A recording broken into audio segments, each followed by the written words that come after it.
प्रभु राम देव भगवान अल्लाह खुदा ईश आदि नाम एक ही शक्ति के हैं। वो कैसा है, कहां है, कैसे मिलता है, किसने देखा है? ये प्रश्नवाचक चिन्ह पूर्ण रूप से हटाने के लिए अवश्य सुनिए जगत गुरु तत्वदर्शी संत रामपाल जी महाराज के अमृत वचन, सर्व पवित्र धर्मों के पवित्र शास्त्रों के आधार पर। जो सच्चिदानंद घनब्रह्म ने अपने मुख कमल से बोला है वो तत्व ज्ञान है, वो सूक्ष्म वेद है। और चौथे अध्याय के 34वें श्लोक में कहा कि उस तत्व ज्ञान को तू तत्वदर्शी संतों के पास जाकर समझ। यानी गीता ज्ञान से अन्य ज्ञान है और गीता ज्ञान दाता उससे अपरिचित है, इसलिए कह रहा है कि वो ज्ञान तू तत्वदर्शी संतों के पास जाकर समझ। उनको दंडवत प्रणाम करने से, कपट छोड़कर सरलता पूर्वक प्रसन्न करने से वह तत्वदर्शी संत तुझे तत्व ज्ञान का उपदेश करेंगे। इससे दो बात सिद्ध होगी कि जो वास्तविक ज्ञान है वो श्रीमद् भगवत गीता में नहीं है, और ये भी नहीं कह सकते कि श्रीमद् भगवत गीता का ज्ञान गलत है, ये इनकम्प्लीट है। जैसे मैट्रिक क्लास के 10वीं कक्षा का जो सिलेबस होता है वो गलत नहीं होता, लेकिन वो एमए और बीए का नहीं है, वो अलग से है। बीएससी आदि करते हैं वो उससे आगे चलकर है, लेकिन वो साथ में सहयोगी होता है। जो ज्ञान हमने मैट्रिक तक ग्रहण किया है वो आगे सहयोगी रहेगा। इसी प्रकार गीता जी का जो ज्ञान है, वेदों का जो ज्ञान है, ये इनकम्प्लीट है लेकिन गलत नहीं है। तो इसमें क्या कहा है कि उस ज्ञान को जो इनसे हटकर कंप्लीट स्पिरिचुअल नॉलेज है, उसके अंदर इन वेद और गीता, पुराण, कुरान, बाइबल, इन सभी का ज्ञान समावेश है, क्योंकि वो सबका करता है और सबकी स्थिति से परिचित है, और वो प्रत्येक प्राणी के प्रत्येक कर्म से भी परिचित है। वो परमात्मा पूर्ण ब्रह्म है। तो यहाँ प्रसंग चल रहा है कि उस तत्व ज्ञान को तत्वदर्शी संतों के पास जाकर समझे। अब हम आते हैं गीता अध्याय नंबर 7 के श्लोक नंबर 29 में। इसमें गीता ज्ञानदाता कह रहा है कि अर्जुन, जो मेरे आश्रित होकर मैंने जो ज्ञान दे दिया और इस पर उसने अमल कर लिया और तत्वदर्शी संत खोज लिया और तत्व ज्ञान से वो परिचित हो गया, तो वो प्राणी, तो वो जो मेरे ज्ञान के को आधार मानकर आश्रित होकर के जरा मरण मोक्षाय यतन्ति ते माम आश्रित है, ये जो जरा माने वृद्धावस्था और मरण माने मृत्यु के दुख से मोक्ष के लिए छूटने के लिए प्रयत्न करते हैं, जो ते ब्रह्म तत्विदु कृष्णम अध्यात्म अखिल च कर्मम।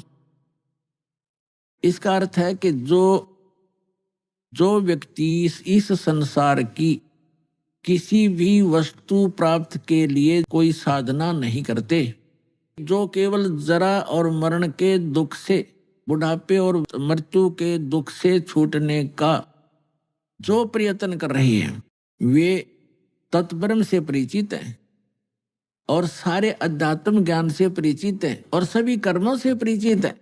केवल वे ही जरा और मरण से छूटने का प्रयत्न करते हैं। अपने आत्मा, जब हमें ये ज्ञान होगा कि जैसे दास आज का जो सत्संग आपको सुना रहा है, यही उद्देश्य है कि जिस लोक में आप रह रहे हो ये लोक ठीक नहीं, यहां तो आपको पल पल पीड़ा का सामना करना पड़ता है। और परमात्मा कहते हैं कि तन दर सुखिया कोई न देखा, जो देखा सो दुखिया हो, और उदय अस्त की बात करे मन सबका किया विवेका हो। देखो निर्धन तो वैसे ही दुखी है, उसको तो सारे ही कष्ट उठाने पड़ते, भूख से भी परेशान, कपड़े वस्त्र मकान भी नहीं। तो परमात्मा कहते हैं तन धर सुखिया कोई ना देखा, जो देखा सो दुखिया हो। और उदय अस्त की बात करें कि ऐसे ऐसे राजा हो गए जिनका सूर्य अस्त हो और सूर्य उदय हो वहां तक उसका राज हो, यानी पूरी पृथ्वी का शासक भी मैंने देख लिया, और ब्रह्मा विष्णु महेश को भी देख लिया, ये भी सुखी नहीं। और आप इस लोक में एक कोठी एक फैक्ट्री ला ली तो आप इसी में सुख मान लिया। एक कार ले ली को 1 सेकंड का भरोसा नहीं, वह कार ले डूबे, पूरे परिवार का नाश हो जाए। तो बिना ज्ञान के डले ढो रहे थे पुण्यात्माओं। सौभाग्य आपका, आपका जन्म ऐसे समय में हुआ है। धन्य आपके माता पिता जिनसे जन्म हुआ, आपका ऐसे समय में जन्म है और आपको ज्ञान हो रहा है। प्रमाण आपके सामने है, बच्चे से लेकर बूढ़े तक आज शिक्षित है, और आसानी से परमात्मा ने ऐसे इंस्ट्रूमेंट बनवा दिए। ये मैन माइंड नहीं है, ये गॉड गिवन माइंड से बनवाए गए हैं, ताकि अपने बच्चों को घर बैठे वो संदेश पहुंचा सके और प्रमाणित कर सके, सब सदग्रंथों से आप परिचित हो सके। तो जो प्रसंग चल रहा है वहीं आते हम। तो परमात्मा कहते हैं हमने तन दर सुखिया कोई ना देखा, जो देखा सो दुखिया हो। उदयस्त की बात करें मैंने सबका किया विवेक का हो। कहते हैं घाटे बात है, लाभ हानि में सारे दुखिया। लाभ हो गया किसी को, मान ले 2 लाख रुपए मिल गए कितने थे किसी सौदे में, उसको कैसी प्रेरणा करता है ये काल कि कोई ऐसा बिजनेस कर दूं तो 5 लाख लेगा उधारे और 2 लाख वो 7 लाख ला कर बैठ जाएगा और उसमें हो जाएगा घाटा। वो 2 लाख भी गए, टेंशन नो की नहीं होगी। वो लाभ था वो भी टेंशन में बदल गया। और घाटे में तो दुख होता ही होता है। कहते हैं घाटे बाधा, घाटा माने हानि और बाधा माने लाभ। लाभ हानि में भी दुख, घाटे बाधा सब जग दुखिया। और के गृहस्थी बैरागी हो, सुखदेव ने इस दुख के डर से गर्भ में माया त्यागी हो। फिर बताते हैं कि जंगम दुखिया जोगी दुखिया तपस्वी को दुख दूना हो। आशा तृष्णा सब में व्यापत, कोई मैल नहीं सुना हो।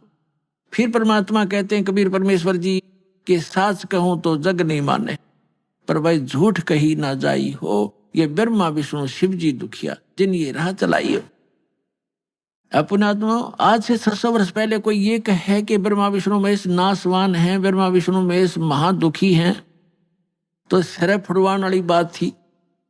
क्योंकि आज इतना शिक्षित समाज है, स्वतंत्र भारत है और प्रजातंत्र है, उसके अंदर दास के साथ कितने जुल्म हो गए। या सच्चीकरण में झूठे मुकदमे बना दिए, जेल में डाल दिया है, और रोज लाठी ठाठाओं या 1.5 आदमी। क्यों? उनकी रोजी रोटी बंद होगी, उनका ज्ञान समाप्त हो गया। पर जीखे बात नहीं बने, ये तो स्वीकार करना पड़ेगा क्योंकि जनता शिक्षित है।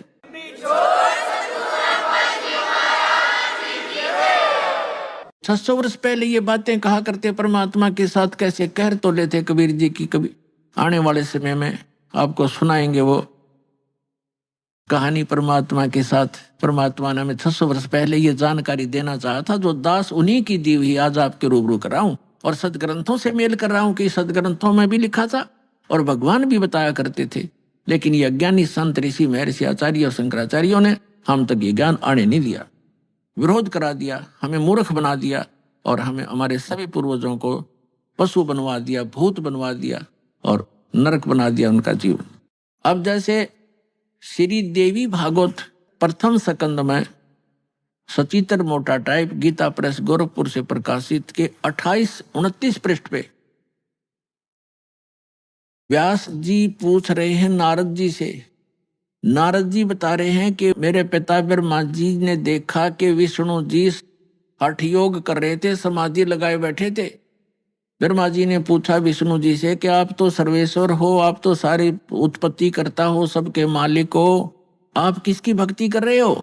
तो विष्णु जी कहते हैं कि मैं अधिक समय तक तप करता हूं, तप के बाद फिर मैं राक्षसों को मारने में लगा रहता हूं, उनके साथ युद्ध करता हूं।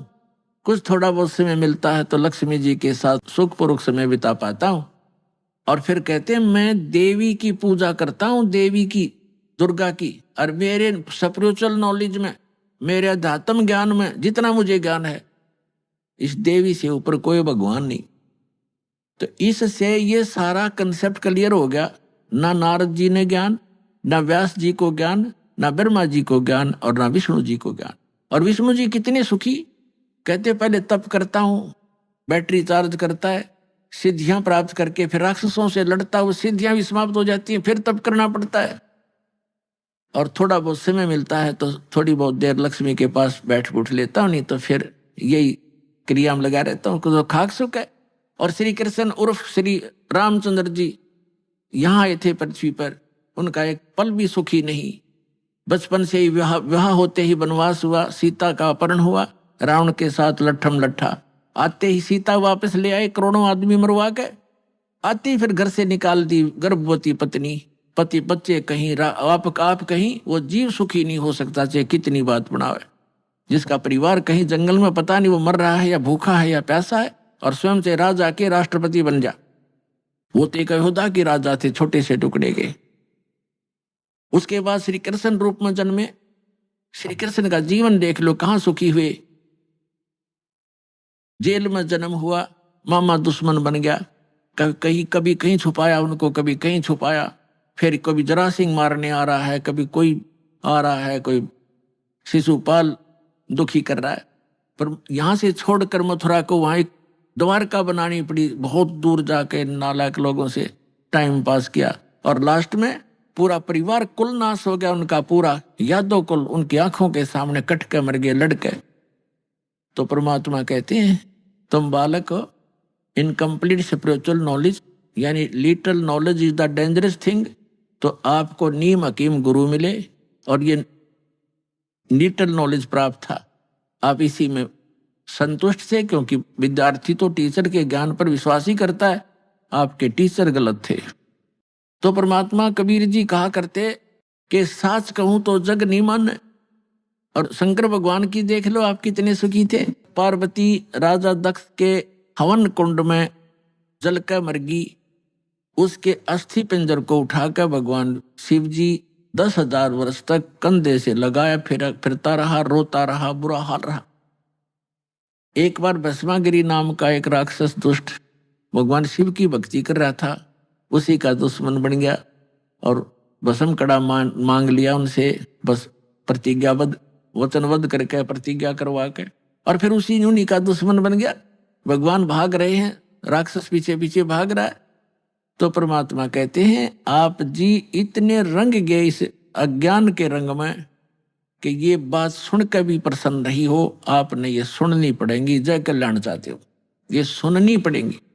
तो क्या बताते हैं भगवान के साच कहूं तो जग नहीं माने, और झूठ कही ना जाई हो, और ब्रह्मा विष्णु शिव जी दुखिया जिन ये राह चलाई हो। फिर बताते हैं कि सुरपति दुखिया भूपति दुखिया, रंग दुखी व प्रीति हो, कह कबीर और सब दुखिया, एक संत सुखी मन जीती हो।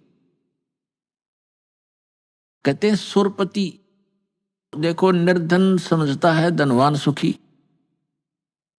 धनी व्यक्ति सुखी होगा। अब धनी सोचता है कि ये राजा लोग सुखी होंगे, राजनेता सुखी होंगे।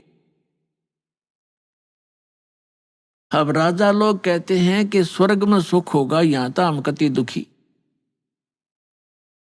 स्वर्ग के देवता ये समझते हैं कि इंद्र सुखी है, हम तो इसके अधीन है, पराधीन, सुख सपने है नाई। अब इंद्र सपने में भी सुख नहीं इंद्र को। इंद्र की ऐसी दुर्गति आप पुराणों पढ़ कर देखो। एक दुर्वासा नाम के ऋषि थे, उसने इंद्र को एक माला भेंट कर दी। इंद्र हाथी पर बैठा जा रहा था, इंद्र ने वो माला हाथ में ऊपर से ही पकड़ ली हाथी पर ही, और हाथी के आगे एक प्लेटफार्म सा होता है, काफी चौड़ा स्थान हाथी का, वहां रख देते हैं। हाथी ने वो सूंड से पकड़कर माला और नीचे पटक दी। इस बात से दुर्वासा ऋषि कुपित हो गए और श्राप दे दिया इंद्र को कि तेरा सब वैभव नष्ट हो जाएगा। अब कुछ दिनों के बाद राजा वो इंद्र निर्धन हो गया, उसका राज राक्षसों ने लूट लिया। वो जंगल में भाग गया कि तो छुप कर टाइम पास किया। और भी पता नहीं कितनी कथाएं इस इंद्र के बारे में, बहुत कहने। इसका एक बार एक ऐसी बीमारी लग गई।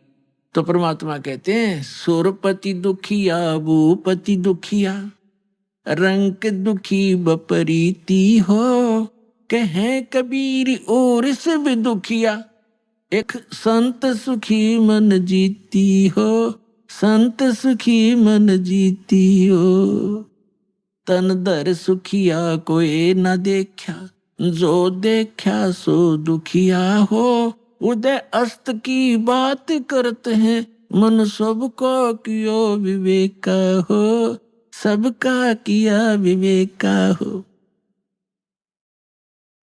सुरपति दुखिया, भूपति पूरी पृथ्वी का मालिक भी दुखिया, राजा दुखिया, और रंग दुखी बपरीती हो, निर्धन तो स्वाभाविक दुखी है।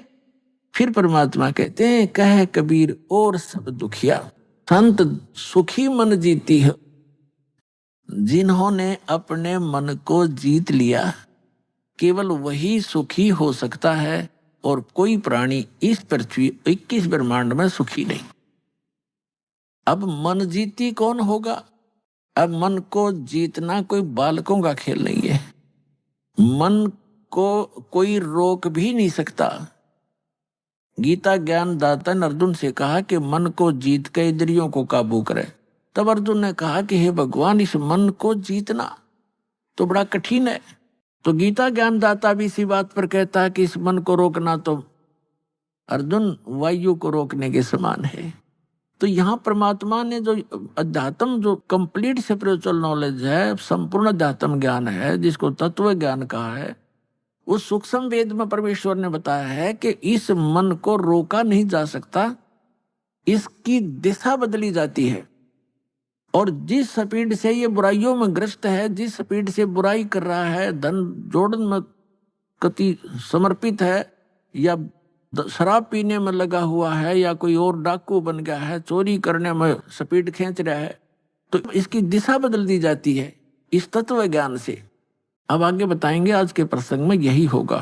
अब क्या प्रसंग चल रहा है कि 7वें अध्याय के 29वें श्लोक में कहा है कि इस तत्व ज्ञान से परिचित होने के उपरांत प्राणी केवल जरा और मरण से ही छूटने का प्रयत्न करता है, और वो तत्ब्रह्म से परिचित हो चुका है। गीता अध्याय नंबर 7 में केवल 30 मंत्र हैं। 29 में तो ये कहा है कि जो जरा और मरण से छूटने का प्रयत्न करते हैं, यानी वृद्ध अवस्था के डर से और मृत्यु के भय से, इस दुख से छूटने का जो प्रयत्न करते हैं, वो तत्ब्रह्म से परिचित है, सारे अध्यात्म से परिचित है, और सभी कर्मों से परिचित है। 7वें अध्याय के 30वें मंत्र में सिर्फ इतना कहा है उस गीता ज्ञानदाता ने कि जो मेरे सत्य का ज्ञान रखते हैं वो मुझे ही जानते हैं और मुझे ही मानते हैं। फिर 8वें अध्याय के प्रथम मंत्र में अर्जुन ने प्रश्न किया कि हे भगवान, जो आपने 7वें अध्याय के 29वें श्लोक में जिस तत्ब्रह्म की जानकारी दी है कि उसको जानने के पश्चात ये साधक केवल जरा और मरण से छूटने का प्रयत्न करते हैं, यहाँ की किसी वस्तु की डिमांड नहीं रखते, तो किम तत्ब्रह्म, वो तत्ब्रह्म क्या है? 8वें अध्याय के 3रे श्लोक में श्रीमद् भगवत गीता में गीता ज्ञान दाता ने कहा कि वो परम अक्षर ब्रह्म है, यानी गीता ज्ञान दाता से अन्य है, और वो 3रे नंबर का प्रभु है। अब हम फिर आते हैं गीता अध्याय नंबर 15 के श्लोक 16 और 17 पर। श्रीमद् भगवत गीता अध्याय नंबर 15 के श्लोक नंबर 16 में दो पुरुष, सरपुरुष और अक्षर पुरुष, इन्हीं को सरब्रह्म भी कह सकते हैं, इसको अक्षर ब्रह्म भी कहते हैं, इनके अन्य पर्यायवाची नाम हैं। और गीता अध्याय नंबर 15 के श्लोक 16 में कहा कि दो पुरुष हैं, एक सरपुरुष और एक अक्षर पुरुष, और ये दोनों नाशवान। इनके अंतर्गत जितने प्राणी हैं वो भी नाशवान। जीवात्मा तो किसी की भी नहीं मरती, हो तो कुत्ते की भी ना मरती, गधे की भी नहीं मरती। इसके तुरंत पश्चात गीता अध्याय नंबर 15 के श्लोक नंबर 17 में गीता ज्ञानदाता कहता है कि पुरुषोत्तम तो कोई और है, उत्तम पुरुष कहो चाहे पुरुषोत्तम कहो, पुरुषोत्तम तो कोई और है, उत्तम पुरुष है तू अन्य। ये वो इन दोनों से कोई और है, सरपुरुष और अक्षर पुरुष से। सरपुरुष कहो, सरब्रह्म कहो, अक्षर पुरुष कहो, अक्षर ब्रह्म कहो, इनसे कोई और है, अन्य है, हटकर है, सेपरेट है। और परमात्मा इति उदाहरते है, वही वास्तव में परमात्मा कहा जाता है। अपने आत्मा जिस लोक में आप रह रहे हो, कोई फ्लड से मर रहे हैं, कहीं भूकंप आ गया, कैंसर से पीड़ित हैं, किसी का वैसे एक्सीडेंट में मर जाते हैं, कोई किसी तरह दुखी है, कोई भी टेंशन से फ्री नहीं है। तो इस जिस लोक में हम रह रहे हैं, क्या ये परमात्मा का लोक हो सकता है? परमात्मा का अर्थ होता है श्रेष्ठ आत्मा जो दुख देख नहीं सकता अपने बच्चों का। ये सतलोक है वो स्थान जहां परमात्मा का अपना स्थान है। ये तो एक रिजेक्टेड प्लेस है। जैसे फॉर एग्जाम्पल आपको बताएं, पुराने समय में पहले यहाँ भारतवर्ष के अंदर राजा लोग जो दंडित करते थे, कोई नागरिक स्त्री या पुरुष हद से ज्यादा ही जो अनियमितता रखती थे, ऐसा जुल्म कर देते थे, उनको ऐसी सजा देते थे, उनको काला पानी छोड़ दिया दे। काला पानी, वो काला पानी था इंडोमान निकोबार द्वीप, जो समुद्र के बीच में चारों तरफ से घिरा हुआ समुद्र से और अपने भारत से 800 हजारों किलोमीटर दूरी पर। तो उसको वहां पर नौका से छोड़ाते थे और वापस आ जाते। तो फिर वो किसी तरह रहो वहां पर, वो पनिशमेंट प्लेस था, वो सजा का स्थान था।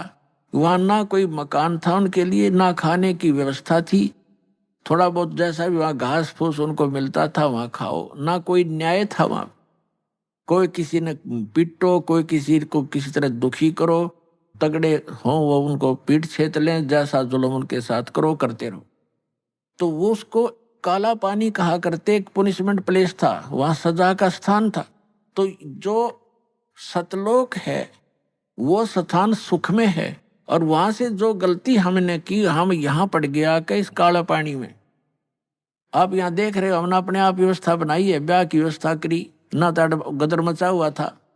तगड़ा है जिसकी लाठी उसकी भैंस, राजा है चाहे किसी के साथ कितना बुरा हाल करो, किसी को तंग करो, किसी की बहन बेटियों की इज्जत लूटो, कोई कुछ नहीं कर सकता। और यहाँ मकान मकून हमने बना लिए ना, तो सिर फुटो ओले ओले पड़ो सिर फोड़ दें, गर्मी सर्दी में दुख पाओ, थोड़ी बुद्धि अपना, तो हमने अपने झूपड़ी गाड़ लिए, मकान बना लिए, तो लोग ठीक नहीं है। तो यहाँ क्या बताया है कि जो प्रसंग चल रहा है कि ये उस परमात्मा का लोक नहीं है, यह श्रेष्ठ आत्मा का स्थान नहीं है। तो परमात्मा उसे कहते हैं जो केवल सुख दे और साथ में दुख दे, वो परमात्मा नहीं रहा, वो श्रेष्ठ नहीं रहा। अब यहाँ कहते हैं जैसा कर्म कोई गलती करता सजा तो भोगेगा। तो यह गलती करता क्यों है? हम गलती करने की आवश्यकता क्यों पड़ी हमने?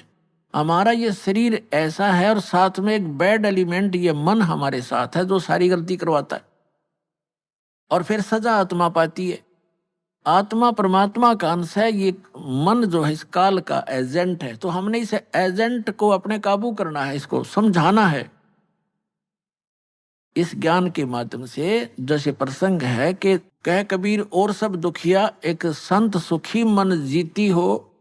तो प्रसंग जो चल रहा है, इस मन को कैसे जीतना है, इसको जीता नहीं जा सकता, इसकी हम दिशा डाइवर्ट करेंगे, इसको परिचित कराएंगे अच्छे और बुरे से। तो जो यहाँ हम कैसे करेंगे, जैसे अभी आपको बताया जाएगा। 15वें अध्याय के 17वें श्लोक में कहा है कि उत्तम पुरुषत्व अन्य परमात्मा इति उदाहरत, जिसको भगवान कहा जाता है वो तो कोई और परमात्मा है। 8वें अध्याय के 3रे श्लोक में आपको प्रमाणित कर दिया।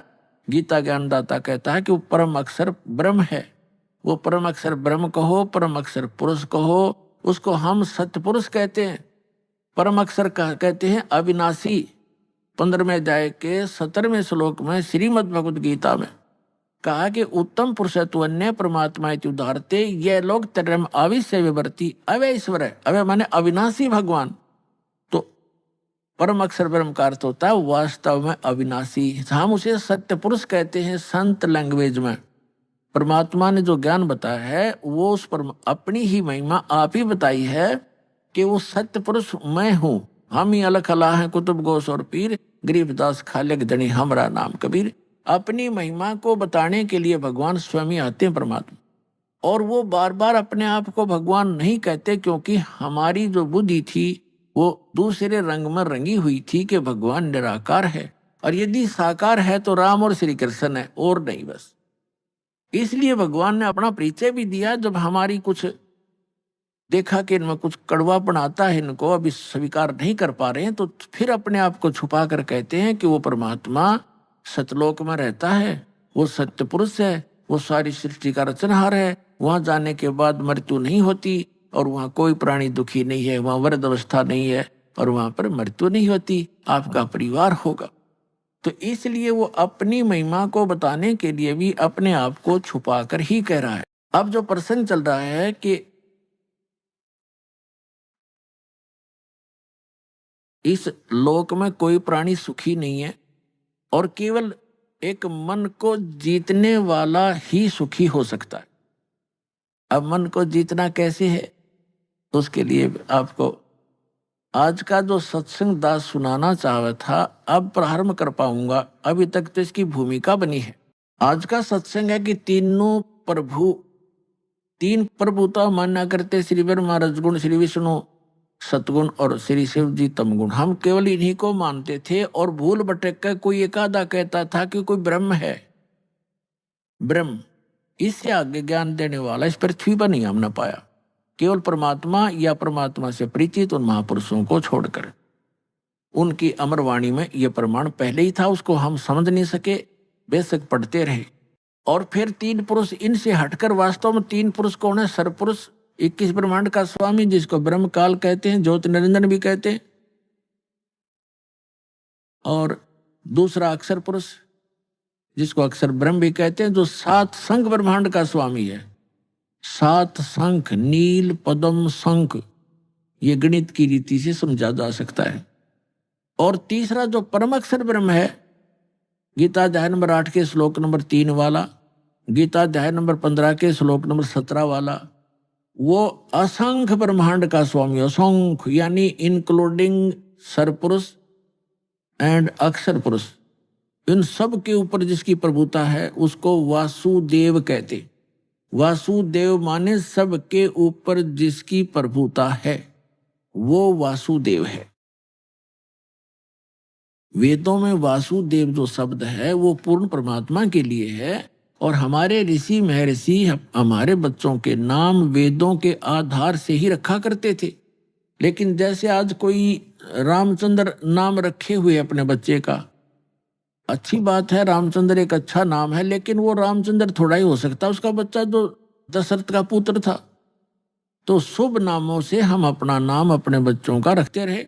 इसी प्रकार जो श्री कृष्ण जी को वासुदेव हम माना करते थे, श्री कृष्ण वासुदेव नहीं थे, उनके पिताजी का नाम था वासुदेव और वेदों से लिखा हुआ था। लेकिन वासुदेव का जो डेफिनेशन है वो है कि सबके ऊपर जिसका वास हो वो प्रभु। तो अब जो प्रसंग हम आपको सुनाने जा रहे हैं कि अब 3 पुरुष, तो ये हो गए सरपुरुष, अक्षर पुरुष और परम अक्षर पुरुष। सरब्रह्म, अक्षर ब्रह्म और परम अक्षर ब्रह्म। परम अक्षर ब्रह्म को हम कहते हैं कंप्लीट गॉड, पूर्ण परमात्मा, सबका क्रिएटर, सबका उत्पत्ति करता, हम उसको सत्य पुरुष भी कहते हैं। अन्य जो भगवान है वो नासवान है। इस परम अक्षर ब्रह्म को छोड़कर सबकी जन्म मृत्यु होती है। उनके अंतर्गत जितने प्राणी हैं उनकी भी जन्म मृत्यु होती है। अब जिस लोक में हम रह रहे हैं ये महादुखदायी लोक है।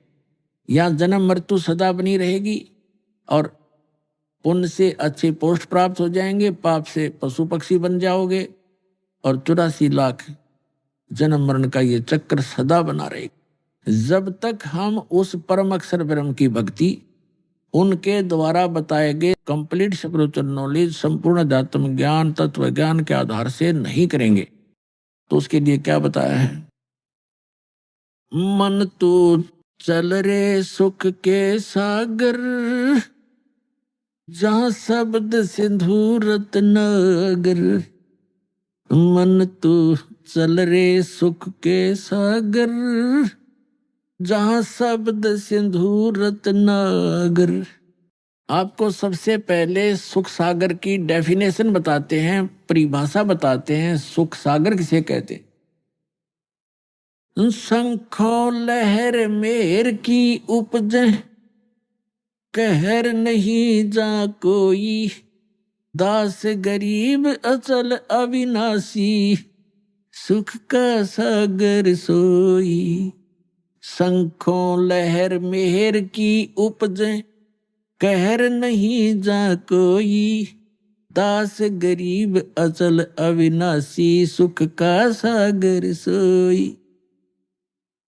जहां शंखों लहर मेहर की उपजे और कहर नहीं जहां कोई, दास गरीब अचल अविनाशी, सुख का सागर सोई। आदरणीय गरीबदास साहिब जी गांव छुड़ानी, जिला झज्जर, हरियाणा में हुए हैं। इनको वो हमारे पिता मिले थे आकर, वो परमात्मा आए थे, उस दृढ़ भक्त को मिले थे। एक जाट थे, किसान थे, 1400 एकड़ जमीन थी, कोई मांगने खाने वाले, कोई भिखारी नहीं थे, या कोई रोजी रोटी के लिए कथा सुनाने वाले नहीं थे। ये खुद समर्थ थे, संपन्न थे। और उनको आकर परमात्मा 10 वर्ष की उम्र में मिले, सचखंड लेकर गए, जहां मालिक रहते हैं, जहां हम रहा करते थे पहले। हम यहाँ काला पानी आगे वहां गलती करके, अब हमें वापस ले जाया जा रहा है सुधार करके। आपकी अपनी वृत्ति सुधारो, यहाँ के लोक की इच्छा हटाओ, और फिर वहां चलेंगे जहां हम सदा सुखी रहेंगे। यहां से तो जाना पड़ेगा, चाहे कोई खरबपति है, और ये भी पता नहीं कब छूट जाए जीवन। यहाँ की वस्तु की आशा करे, है तेरा धिक्कार है। अज्ञान भरा हमारे अंदर, बगैर ज्ञान के हम यहीं फंसे बैठे रहे। अब परमात्मा यहाँ बताते हैं कि क्या मांगू कुछ थिर न रहाई, और देखत नैन चला जग जाई, 1 लख पूत 1.25 लाख नाती, उस रावण के अज दीवान बाती। फिर बताते हैं कि कहे कबीर अंत की बारी, जैसे हाथ झाड़ कर चला जुआरी। अब परमात्मा कहते हैं क्या मांगोगे तुम यहाँ पर, क्या मांगोगे? जैसे संतान नहीं, एक पुत्र मांग लोगे, चलो वो भी दे दूंगा। कोई निर्धन है, धन मांग लोगे। क्या एक कोठी एक कार मांग लोगे, वो तो कोई बात बड़ी नहीं। फिर इस तो बन गया क्या? क्या बताते हैं कि 1 लाख पुत्र थे रावण के। अब उस टाइम बड़ा भगवान कोई नहीं मानता, क्योंकि हाँ हमारी एक ऐसी भावना बनी हुई थी कि जिसका लड़का है, लड़की को तो हम संतान नहीं मानना थे, ऐसी दुर्बुद्धि होगी थी हमारी। जिनके पुत्र है तो वो संतानवान और भगवान माना जाता था, और जिसका संतान नहीं कहते बस वो तो उसका शक्ल भी ना देखो सुबह सुबह, ऐसी धारणा पर रखी थी, लेकिन यह गलत थी। अब परमात्मा कहते हैं रावण के 1 लाख बेटे थे, अर्जा सत भक्ति ना करने से रावण की क्या दुर्गति हुई। अंत में कोई ज्योति जगाने वाला नहीं रहा, घर में दीप जगाने वाला नहीं रहा। और इतना धन जो रावण के पास था, तुम 7 जन्म नहीं इकट्ठा कर सकते। 1 लाख वर्ष की उम्र हो जाए तो नहीं इकट्ठा कर सकते। सर्व सोने की लंका थी वह रावण से रणधीरम, एक पलक में राज विराजी जम के पड़े जजीरम। फिर परमात्मा कहते हैं कि रति कंचन पाया नहीं, रावण चलती बार, 1 ग्राम सोना भी रावण साथ नहीं ले जा सका, यहीं छोड़कर चला गया। तो यहाँ परमात्मा कहते हैं कि ऐसे इस लोक से आपकी इच्छा हटेगी और आपको सच्चाई का पता चलेगा, तब ये मन आपको जो अन्य स्थानों पर घसीट कर ले जा रहा था, बुराइयों में घसीट रहा था, कहीं माया जोड़ने में, कहीं चोरी करने में, कहीं पर रिश्वतखोरी करने में, और कहीं पर फिर कोठी बंगले फैक्ट्री लाने में, तो फिर ये घसीटना छोड़ देगा। इसको ज्ञान हो जाएगा, ये आत्मा प्रबल हो जाएगी, इसको धिक्कारण लग जाएगी, फिर ये इसके साथ हो जाएगा। फिर इसकी स्पीड बना दी जाएगी भक्ति में, दान में। फिर ये इतनी ही स्पीड से इस साइड में लगेगा और इसी स्पीड से फिर हम पार होंगे। जैसे घसीट कर हमें नरक में ले जाने की सब क्रियाएं स्पीड से करवा रहा था, फिर सतलोक ले जाने की क्रियाएं यही मन फिर उसी स्पीड से करवाएगा। ऐसे इसकी दिशा बदलेंगे। अब यहाँ प्रसंग चल रहा है कि सुख सागर की परिभाषा बताएंगे पहले, फिर वहां चलेंगे जहां पर क्या व्यवस्था वो बताएंगे कि शंखों लहर मेहर की उपजे और कहर नहीं जहां कोई, दास गरीब अचल अविनाशी, सुख का सागर सोई। तो ये प्रसंग जो चल रहा था कि गरीबदास साहिब जी को परमात्मा मिले थे गांव छुड़ानी, जिला झज्जर, हरियाणा के खेतों में, जहां वो अपने ही खेतों में, अपने ही फील्ड में गरीबदास साहिब जी गौवें चरा रहे थे। गौ पाली गए हुए थे, और भी गांव के काफी बड़े बड़े भी, छोटे भी, यानी सबसे छोटी उम्र के गरीबदास जी ही थे। उनसे बड़े कोई 20 वर्ष का, कोई 25, कोई 40, कोई 50 वर्ष के भी व्यक्ति गौओं के साथ चराने के लिए फील्ड में ले गए थे। तो वहां से परमात्मा आए थे जिंदा महात्मा का रूप बना के सतलोक से, जैसा कि उनका विधान दास ने बताया, वेदों में प्रमाणित है कि वो परमात्मा ऐसी ही लीला किया करते हैं। तो गरीबदास साहब जी को खेतों में जंगल में मिले थे, लंबी कहानी है, फिर आने पर बताएंगे। अब जो प्रसंग है, तो उनको सचखंड लेकर गए, फिर वापस छोड़ा था 8-10 घंटों के बाद। तब उन्होंने आकर बताया है, क्या बताया है कि शंखों लहर मेहर की उपज, कहर नहीं जा कोई। कहर माने दुख। जैसे एक परिवार का इकलौता पुत्र था, रोग से मृत्यु होगी, किसी की दुर्घटना से होगी, तो कहर टूट गए, वो कहर था। या हम किसी को सताने के लिए प्रयत्नशील होते हैं, या किसी और सारा दिन हम 2 रोटी के लिए ही जंग धोते रहते हैं। तो कहने का भाव ये है कि वहां शंखों लहर मेहर की उपजे, कहर नहीं जा कोई, वहां कोई दुख नहीं। अब जैसे इस दास के साथ बहुत बार बनता है, पहले भी बनता था कि जैसे अकेला होता हूं तो एक बार ऐसी हिलोर उठती है अंदर से, जैसे कोई कितना ही हमें सता रहा हो, कितना ही दुखी कर रहा हो, उसके प्रति भी दोष नहीं आता, उसके प्रति भी द्वेष नहीं होता, कोशिश करने से भी नहीं होता, सब अपने से लगते हैं। लेकिन वो होती है कुछ अक्षणों के लिए, और उसके जाते ही अंदर फिर वही गंध भर जाता है, वही राग द्वेष, वो ऐसा कर दूंगा, उसने ऐसे कैसे बोल दिया, वो क्या समझता है अपने आप को। तो वो सारा गोबर फिर अंदर जो का तो प्रभावित हो जाता है। तो गरीबदास साहब जी कहते हैं उस सतलोक में जाने के बाद आपको ऐसा बॉडी मिलेगा जिसमें ना बीपी हाई हो ना लो हो, और वहां का आहार इतना अच्छा है, वहां विकार उत्पन्न होते ही नहीं, चाहने से भी नहीं होते। जैसे छोटा बालक है 2-3-4 वर्ष का, उसमें कोई विकार होता ही नहीं, कोशिश करने से भी नहीं हो सकता। काम क्रोध मोह लोभ अहंकार, उसमें कुछ होता है नहीं।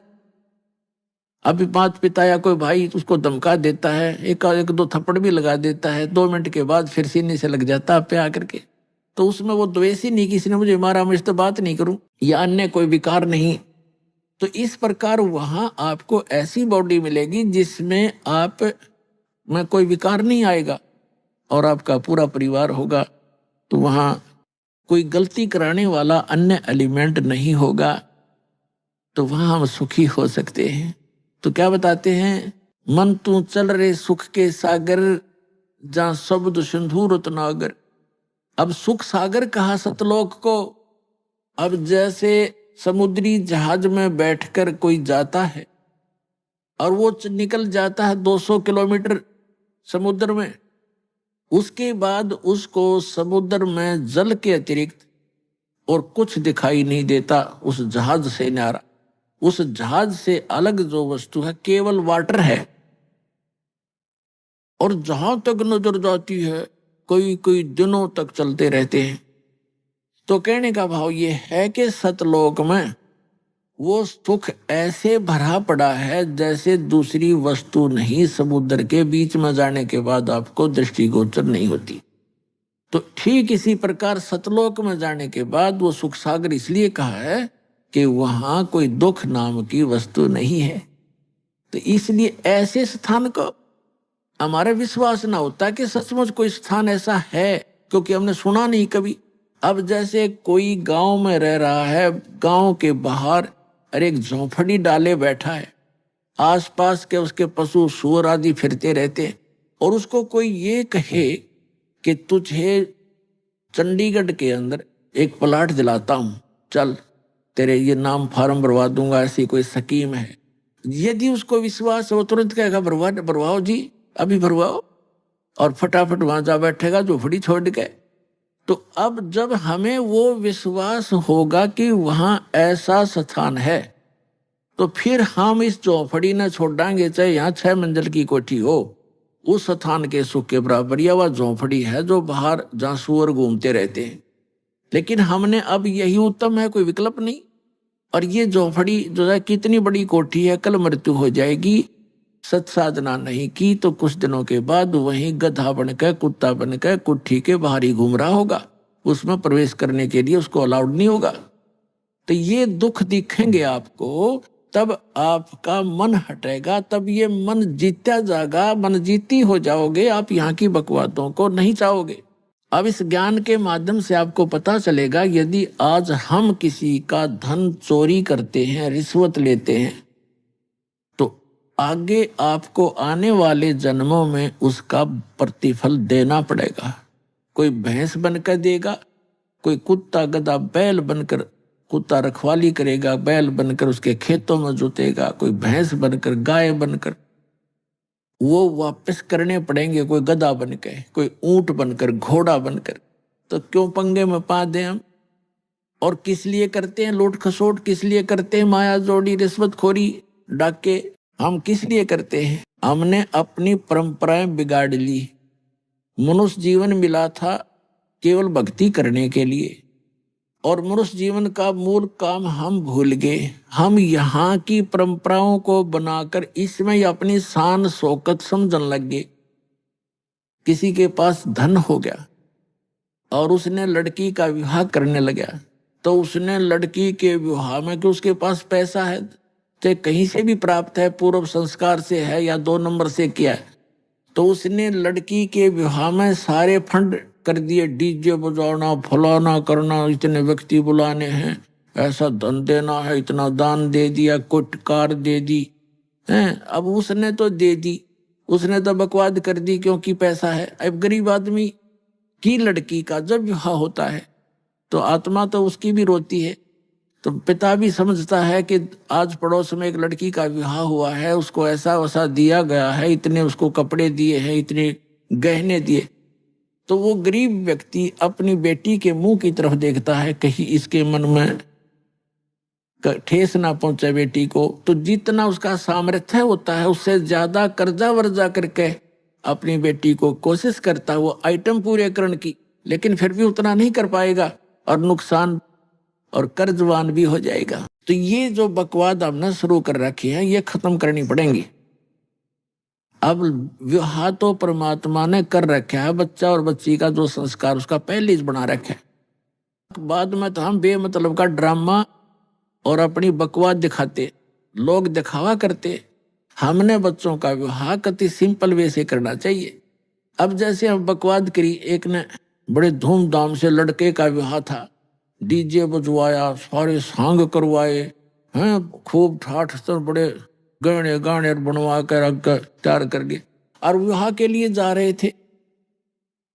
और वो लड़के दुल्हे वाली गाड़ी जिसमें 7-8 3-4 घर के रिश्तेदार दामाद उसके बैठे हुए थे, यानी उस लड़के के जीजा वगैरह बहनोई, और वही कार टकरा गई एक ट्राले से, वो दुल्हा भी मर गया और वो बहनों के बटे हुए मर गए 1-2 साथ में ही। वह कुंबा गानी होगी।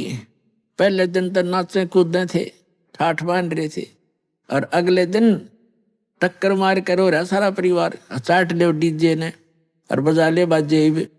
तो यहाँ संतों ने बताया है, जैसे आदरणीय नानक साहिब जी को परमात्मा सचखंड लेकर गए थे बेई नदी से, उनको वापस छोड़ा था, उसी दिन से उनकी वृत्ति संसार से हट गई थी, क्योंकि सुख में स्वथल उन्होंने आंखों देख लिया था, और यहाँ के दुख से परिचित वो पहले ही से ही थे। तो क्या उन्होंने कहा, वो मायूस से रहा करते थे। तो कोई व्यक्ति जो जाते थे, कोई नए नए जाते थे, वो पूछा करते थे कि महात्मा जी आप तो बड़े मायूस से रहते हो, साधु संत फकीर तो निश्चिंत होते हैं, आप तो हमेशा ऐसे लगते हो जैसे चिंताग्रस्त हो, आप खुश क्यों नहीं रहते? तब नानक साहब जी ने कहा था कि ना जाने काल की कर डारे और किस विध ढल जा पासावे, और जिनाते सरते मौत खुड़क दी उन्हानू केड़ा हासावे, कि यहाँ ना पता कब के बिजली गिर जा। तो इसे गंदे लोक में किस पर खुशी मनाऊं मैं? अपना आत्माओं देखो, यहाँ प्रसंग जो चल रहा है कि सुरपति दुखिया भूपति दुखिया, रंग दुखी बपरीती हो, कह कबीर और सब दुखिया, एक संत सुखी मन जीती हो।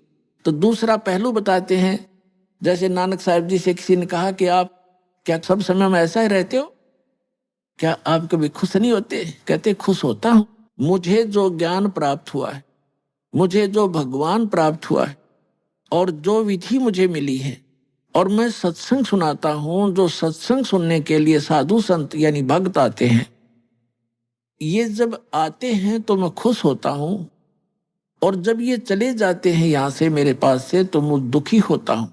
किस लिए खुशी होता हूँ और किस लिए दुखी होता हूँ? सुखी तो इसलिए होता हूँ कि इन्होंने, इन पुण्यात्माओं को परमात्मा के उस अनमोल खजाने का ज्ञान हुआ और उनकी रुचि बन गई। अब इनका कल्याण हो जाएगा। और जब ये यहाँ से जाते हैं संसार में, तो चिंता मुझे ये बन जाती है कि वहाँ असंख्य व्यक्ति हैं और हजारों की संख्या में गुमराह करने वाले संत भक्त हैं, और कहीं ऐसा ना हो ये बच्चे उन भ्रमित ज्ञान से परिचित संत भक्त से संपर्क में आके रास्ता ना छोड़ जाए। और जब ये सारे के सारे वापस आ जाते हैं तो मुझे मेरी खुशी का ठिकाना नहीं रहता कि मेरी फसल में कीड़ा लगा नहीं। तो क्या बताते हैं कि साध मिले सड़ साधी होंदी और विछड़ जा जलगीरी वे, अख दे नानक सुनो जहाना, ये मुश्किल हाल फकीरी वे। कि इसलिए ये भक्ति बड़ी कठिन बन गई है, बड़ी मुश्किल हो गई है फकीरी यानी भक्ति, क्योंकि इस ज्ञान के जानने वाले लोग नहीं हैं और मैं अकेला बताने वाला हूं। हजारों की संख्या में मिसगाइड करने वाले हैं। तो ये मुश्किल हाल फकीरी बन गई कि साध मिले सड़ साधी होंदी। ये वापस आते हैं जब मैं खुशी से फूला नहीं समाता हूं, और जब ये चले जाते हैं तो दिलगिरी वे यानी दुखी होता हूं, कहीं इनको कोई मिसगाइड ना कर दे, मुश्किल से सिर चढ़ाए। तो यहाँ परमात्मा कहते हैं कि तुम नाचते गाते हो, बकवाद करते हो और 1 मिनट में बिजली गिर जाती है, खा के ये नाचना गाना। तो ऐसा रहो जैसे नानक साहब जी बताना चाहते हैं कि ना जाने काल की कर डारे और किसी भी ढल जा पासावे, और जिनाते सरते मौत खुड़क दी कि उन्हानु केड़ा हंसावे। और फिर दूसरी बात ये है, जैसे विद्यार्थी, ये एक विद्या केंद्र है पूरी पृथ्वी, और जिनको मानव शरीर प्राप्त है, ये ड्रेस अलग है अन्य प्राणियों से, आपकी कुत्ते से, गधे से, सुअर से। तो ये ड्रेस अलग है, तो इसका काम भी कोई और ही है। यदि वो पशु पक्षियों जैसे ही कर्म हम इस ड्रेस में करते हैं, ये पोशाक है, एक चोला है शरीर हमारा, तो फिर हम समझदार नहीं हैं। आइए अब हम उन श्रद्धालुओं के अनुभव जानते हैं जो जगत गुरु तत्वदर्शी संत रामपाल जी महाराज जी से दीक्षा प्राप्त कर चुके हैं तथा उनके द्वारा बताए गए भक्ति मार्ग पर चल रहे हैं। नमस्कार सर। नमस्कार सर जी। सर क्या नाम है आपका? मोहम्मद सिराज खान। मोहम्मद सिराज खान जी, आप कहाँ से हैं? जिला गया बिहार से हूँ जी। मोहम्मद सिराज खान जी, आपने संत रामपाल जी महाराज से नाम दीक्षा कब ली? 2013 में लिया जी। मोहम्मद सिराज खान जी, संत रामपाल जी महाराज की शरण में आने से पहले आप क्या भक्ति साधना या इबादत किया करते थे? मोहम्मदन समाज से मैं जो क्या करता था, जो अपने पूर्वज का नमाज पढ़ना, रोज़े रखना, बकरीद मनाना, मुहर्रम मनाना, ये सब करता था जी। और उसमें अपने एक पीर बनाया था जी। इससे पहले संत रामपाल जी महाराज से पहले मैं 2 पीर बनाया जी। अपने मुसलमान धर्म में पिछली भक्ति साधना सब किया करता था जी। तो फिर क्या कारण बना कि आप संत रामपाल जी महाराज की शरण में आए? जी सर जी, कारण यह बना कि जिस पीर से हम जुड़े हुए थे जी, जिनके शरण में थे, वो कुछ ऐसा हमारे साथ ऐसा कुछ लगा कि ये गलत है। तो फिर एक संत रामपाल जी महाराज के शिष्य थे, तो उनसे कुछ वार्तालाप होती थी जी। तो ऐसा हुआ ना कि एक लगातार 1 महीना ऐसे चलते रहा, सिलसिला चलते रहा। मैं अपना ज्ञान चलाते रहा। वो अपना भगत जी संत रामपाल जी महाराज जी के शिष्य अपना ज्ञान चर्चा करते रहते थे, और आसो निकन्न रामायणी करते थे और संध्या आरती करते थे, तो हम उनका सुनते थे। और संत रामपाल जी महाराज जी की जयकारा लगाते थे भगत जी। तो हम भी उसको याद कर लिए। तो मैं भी सोचा कि मैं बोल के देखता हूँ। अपने जयकारा लगाता था, संत रामपाल जी महाराज जी की जय, कबीर परमात्मा की जय, मतलब इस तरह से मैं याद कर लिया था। तो लगाता था जी, तो हमको अंदर से लगता था ना कि बहुत सी ताकत मिल रहा। तो फिर जब पढ़ा लिखा तो नहीं हूँ जी, मैं देख रहा था क्या लिखा हुआ ऐसे। तो आए संत रामपाल जी महाराज के शिष्य, बोले सच्चा है भाई? तो हम भी बोला सच्चा ही भाई। तो बोले कि भैया ये पुस्तक क्या पढ़ते हो? एक पुस्तक हम देते हैं, वो पढ़ना। कौन सा पुस्तक है? बोले कि ज्ञान गंगा है। हम बोले और कुछ? तो एक ये आपको हरिवाणी नू इस तरह से पुस्तक बताए। तो हमने कि आप हमको दे दो। हालांकि पढ़ा लिखा तो मैं नहीं हूँ, लेकिन फिर भी दे दो, मैं देखूँगा।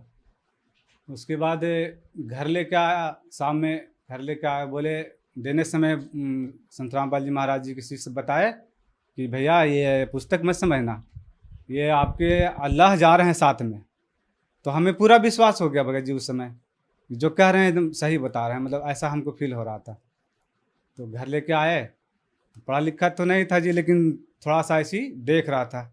तो घर वाले हमारे पत्नी जी थे और बच्चे लोग मजाक उड़ा रहे थे कि पापा तो पढ़ते नहीं हैं, आज पुस्तक पढ़ रहे हैं।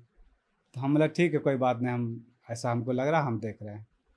तो जैसे सुना करते थे पहले कि कोई कबीर पंथ ऐसा जो था, जो पुस्तक लेके बोलता था कि ये भी सही है, ये भी सही है। मैं उसी तरीक़ा से करने लगा जी, ये भी सही है, ये भी सही है।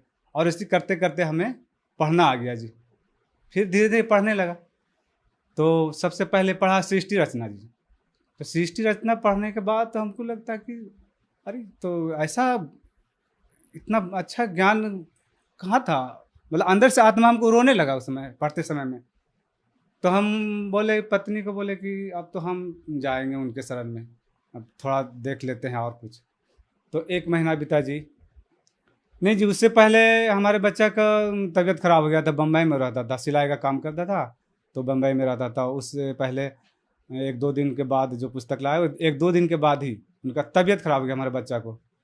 तो भगत जी संत रामपाल जी महाराज जी से पुस्तक देने के समय में बताया था कि भैया कोई ऐसा समस्या, बड़ा समस्या आएगा ना, तो इनसे प्रार्थना करना दंडवत करके, और आपका सही काम हो जाएगा भाई। तो याद आ गया। तो उसी समय मैं दंडवत किया, संत रामपाल जी महाराज जी की फ़ोटो ऐसे खोल दिया किताब को और दंडवत किया। बोले मालिक आप तो जानी जान हो, हम तो अंधे हैं, हम पता नहीं आप कौन हो, लेकिन मुझे अल्लाह का खोज है। मैं पहले ही से खोज कर रहा हूँ, लेकिन पता नहीं हम सही जगह पर हैं या गलत जगह पर हैं, आप ही जानो। लेकिन आज हमने आपसे प्रार्थना कर रहे हैं, हमारे बच्चा को ठीक कर दो, और ठीक कर दीजिएगा तो हम आपके शरण में आ जाएंगे। इतना कह के दंडवत करके और उठ गए।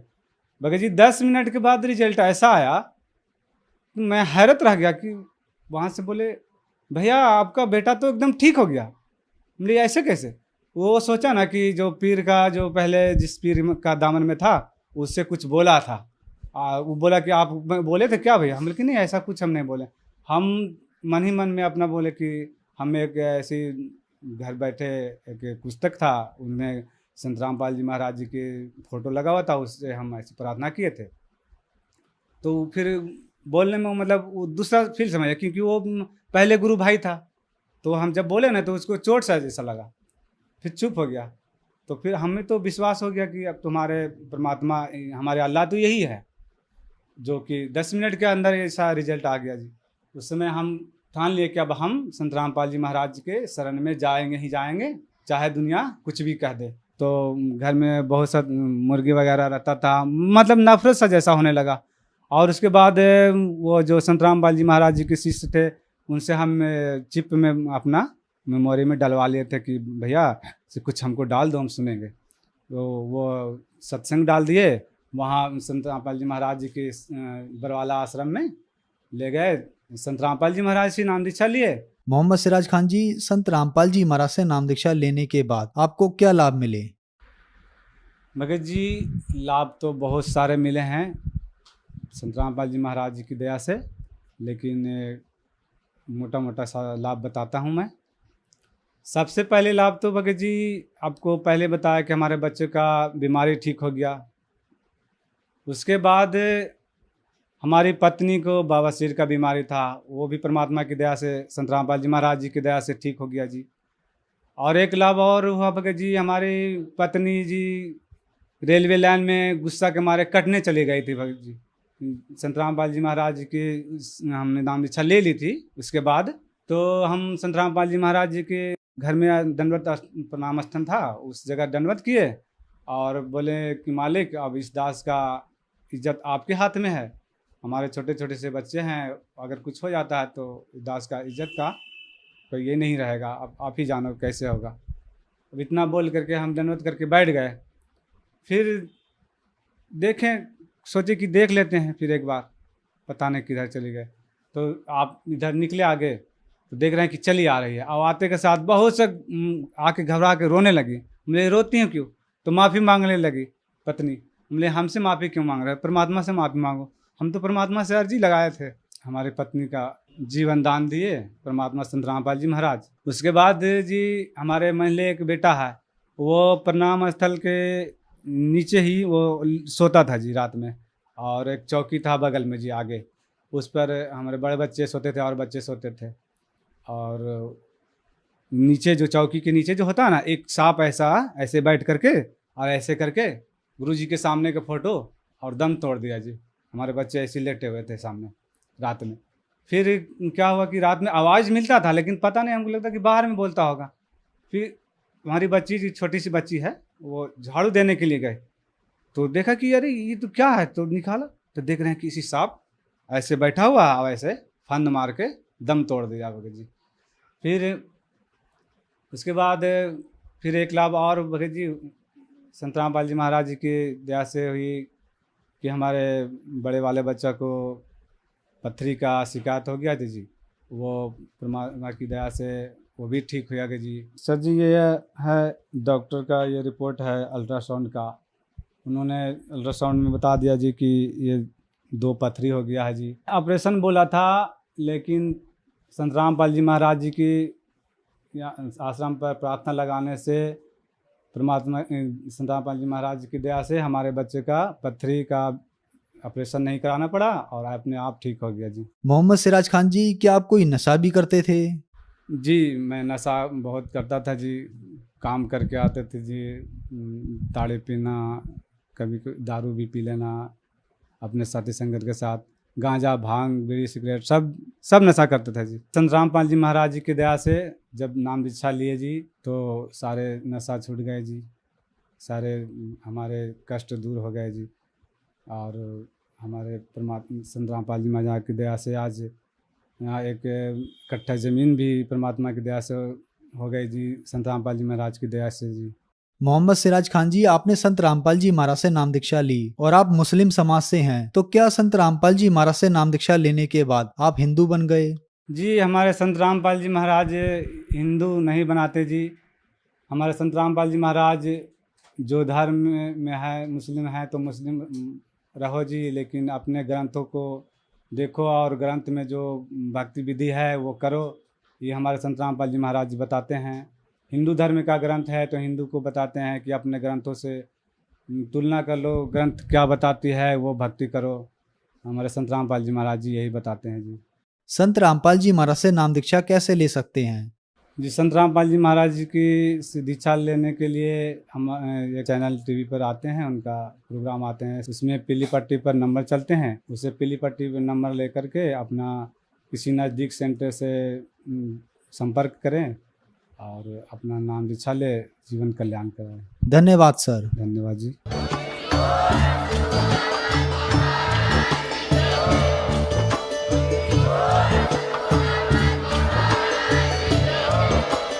आप सुन रहे थे जगत गुरु तत्वदर्शी संत रामपाल जी महाराज जी के मंगल प्रवचन। अधिक जानकारी के लिए विजिट कीजिए हमारी वेबसाइट www.jagatgururampalji.org। संत रामपाल जी महाराज जी के शुभ आशीर्वाद से पूरे विश्व भर में 500 से भी ज्यादा नाम दीक्षा केंद्र हैं, जिन पर संत रामपाल जी महाराज जी द्वारा ऑनलाइन निशुल्क नाम दीक्षा दी जा रही है। अपने नजदीकी नाम दीक्षा केंद्र का पता करने के लिए संपर्क करें 82228805।